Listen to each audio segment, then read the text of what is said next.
Coneixeu el gall de Sant Pere? Avui el cuinarem al forn amb patates. Us deixem la llista dels ingredients al final d'aquest vídeo i al nostre blog. Per fer-lo necessitem el gall, una mica de julivert, una ceba, un gra d'all, oli d'oliva verge, pebre, sal, 600 grams de patates, alguns tomàquets, si són cherry també ens van bé, mitja llimona, una branqueta de farigola i vi blanc. Preescalfem el forn a 220 graus.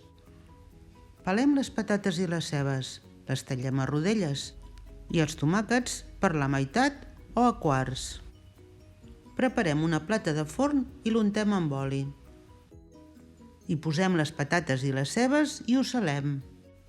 Ho amanim amb oli d'oliva. Afegim els tomàquets i una mica de vi blanc.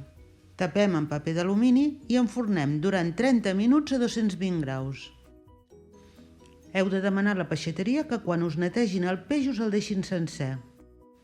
El salem bé tant a l'interior com a l'exterior i si voleu hi podeu posar un punt de pebre. I a dins hi podem posar una mica de julivert, un parell de grans d'all, llimona, unes herbes aromàtiques, això ja és al vostre gust.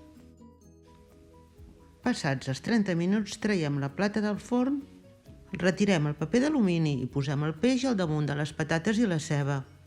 En funció de si la verdura té una mica de suc o està més seca, podem posar una mica de vi blanc. I enfornem 30 minuts més, aquest cop sense tapar-ho.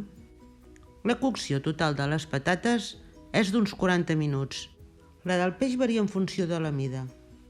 Per cada mig quilo de peix, compteu uns 12 minuts.